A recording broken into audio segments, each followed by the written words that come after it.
Sir सबसे पहले जरा ये फरमाइएगा, ये जो तमाम सूरत हाल आप बनती हुई देख रहे हैं, तमाम मामलात को आप देख रहे हैं, इस वक्त बड़ी कंफ्यूजन नज़र आ रही है दोनों तरफ से। ईरान की जानिब से कहा जाता है कि वो हमले नहीं करेगा, लेकिन उसके बाद फिर आज हम देखते हैं किस तरह से हमले किए जा रहे हैं, अटैक्स किए जा रहे हैं। कल उन्होंने माफ़ी मांगी थी, ईरानी सदर कह रहे हैं कि उनके बयान को गलत अंदाज में पेश किया जा रहा है। सूरत हाल इतनी गैर वाज़ेह क्यों है सर? ईरान के अंदर भी इस हवाले से बड़ा इबहम पाया जा रहा है, ऐसा क्यों है जाहिद साहब?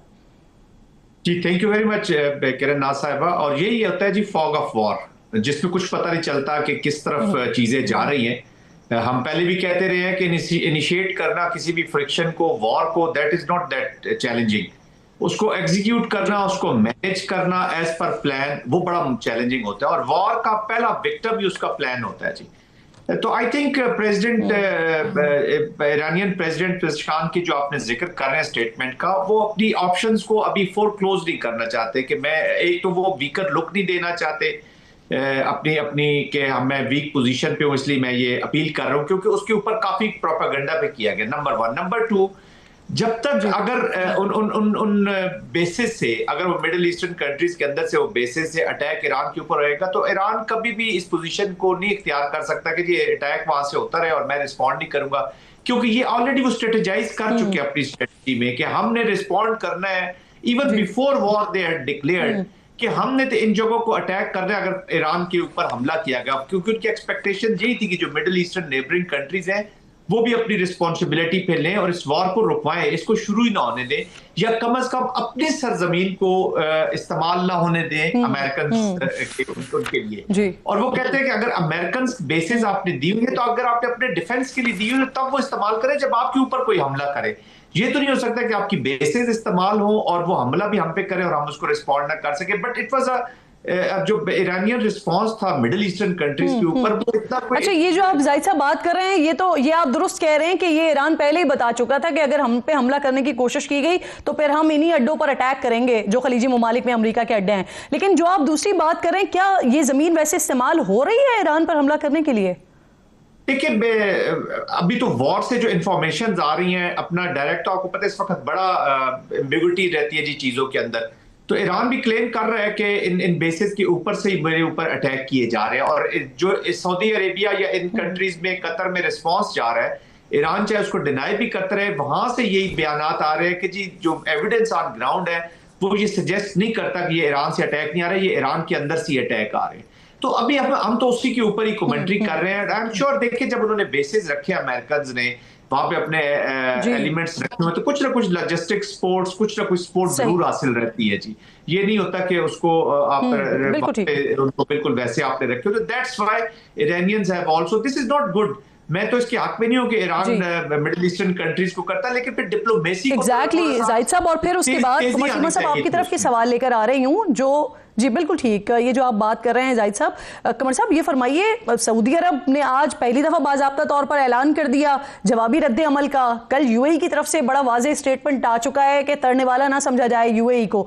तो क्या खुदा न खास्ता पड़ोसी ममालिक भी हैं, वो भी फिर क्या इस जंग का बाज़ाब्ता तौर पर हिस्सा बन सकते हैं क्या? बन गए जी, बहुत शुक्रिया। देखिए, मुश्किल लगता है कि वो कोई ऑफेंसिव ऑपरेशंस करेंगे अगेंस्ट ईरान, क्योंकि ये उनके इंटरेस्ट में भी नहीं है। और आज मैं देख रहा था लिंडसे ग्राहम जो हैं, जो कि बड़े हार्डलाइनर हैं और बार बार उकसाते हैं, प्रोवोक करते हैं सबको कि जंग का हिस्सा बनो, अरब दुनिया को कहते हैं।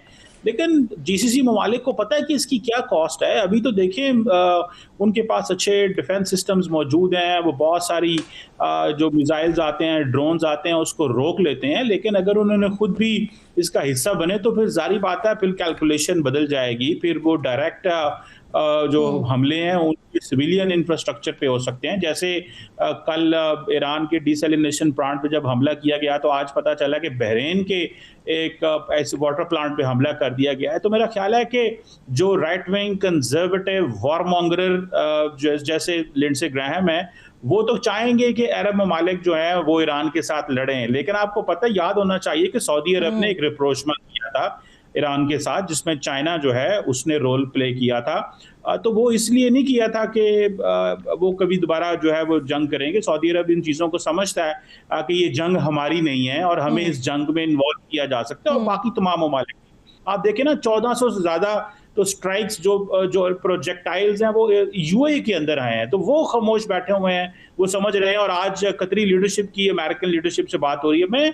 मैं बड़ा एक इंपॉर्टेंट पर्टिनेंट पॉइंट उठाना चाहता हूं। जब लास्ट टाइम ट्रंप साहब आए थे मिडल ईस्ट में, ये तमाम जो खासतौर पे कतर, यूएई, सऊदी अरब गए थे, तो तकरीबन $1.5 ट्रिलियन से ज्यादा की, तकरीबन 1.5 से 2 ट्रिलियन इन्वेस्टमेंट लेके गए थे जी, बातें की थी।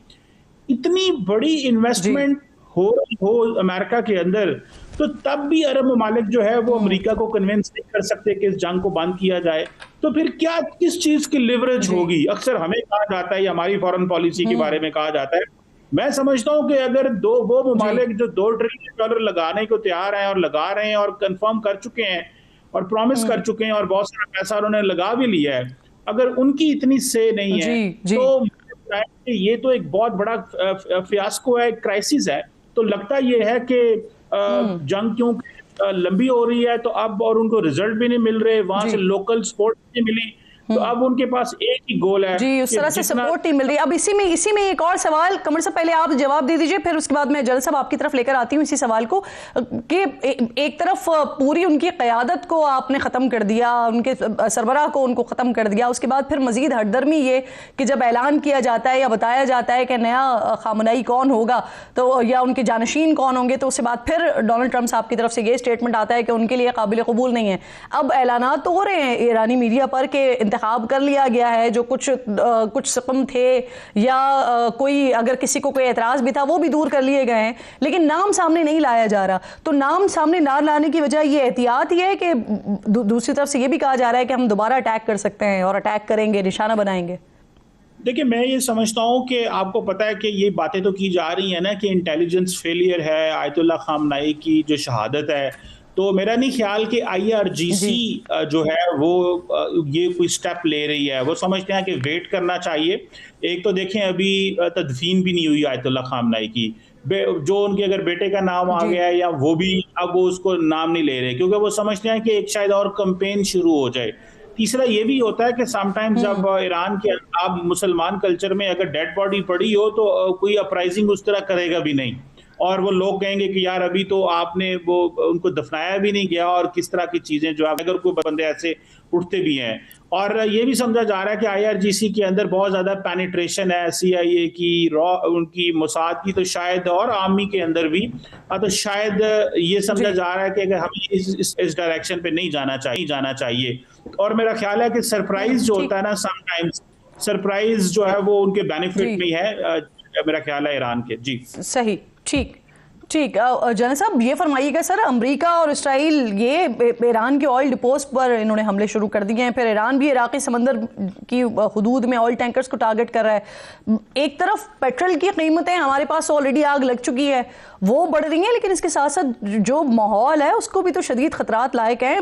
ईरान में तो तेजाब की बारिश का खतरा जाहिर किया जा रहा है। बिल्कुल, ये वॉर्स को इतनी मोरालिटी पे या जो वॉर के मरवजा असूल है उनके मुताबिक तो लड़ी नहीं जा रही जी। War of choice, individuals are dominating and there is no morality, there is no, अभी तो ये वॉर है about inflicting pain and bearing pain. तो जो थ्रेशोल्ड है पेन का ईरान का, वो बहुत फॉर ग्रेटर है than any other country in the region and Israel including. तो इजराइल के अंदर भी ऑलरेडी लेबनान में उन्होंने जो चीजें शुरू की हैं, वहां से जो ग्राउंड फोर्सेस और हिजबुल्लाह और उनके आर्म फोर्सेस की जो हो रहे हैं, तो उसका भी पेन आ रहा है। और उधर से जो प्रोजेक्टाइल्स और जो रॉकेट्स आ रहे हैं, उसका ज्यादा इम्पैक्ट आ रहा है जी, वो क्योंकि उनका वार्निंग टाइम नहीं मिल रहा, तो पेन तो वहां पे बर्दाश्त करने का है ही नहीं। तो this is all about this. तो अगर हम ये बात करें कि जी बड़े गलत हो रहा है, जहां पानी को वेपनाइज कर दिया गया है, जहां स्कूल की बच्चियों से सर ये जो पेन बर्दाश्त करने की आप बात कर रहे हैं, उसके साथ साथ जो अखराजात का डाटा हमारे सामने आ रहा है, वो अनदर पेनफुल सिचुएशन है कि पासदारान इनकलाब ये दावा कर रहे हैं कि वो इस जंग को इसी पेस पर 6 माह तक जारी रख सकते हैं, जिसमें अमेरिका और इसराइल का करोड़ों डॉलर का नुकसान हुआ है। जो अभी तक के नंबर्स सामने आए हैं, ईरान $4 मिलियन के ड्रोन के मुकाबले में अमेरिका का $40 मिलियन का मिसाइल इस्तेमाल हो रहा है। जी बिल्कुल, कॉस्ट तो है ना जी, कॉस्ट तो उसकी है। और वो ईरान चाहेगा कि इसको प्रोलॉन्ग करके और कॉस्ट क्रिएट की जाए। अभी उनके जो रिस्पॉन्स है, जो इंटरसेप्टर्स हैं, उसकी भी मुख्तलिफ रिपोर्ट्स आ रही हैं कि उनके स्टॉक पाइल्स में कमी आ रही है। Even they have tried to contact, मेरे ख्याल में उन्होंने किया है साउथ कोरिया के साथ भी कि वहां से वो ट्रांसफर किए जाएं, क्योंकि अगर एक मिसाइल फायर होता है तो 6 से 7 तकरीबन इंटरसेप्टर्स चाहिए उनको उसको इंटरसेप्ट करने के लिए। उसकी प्रोडक्शन के भी सवालात उठने शुरू हो गए।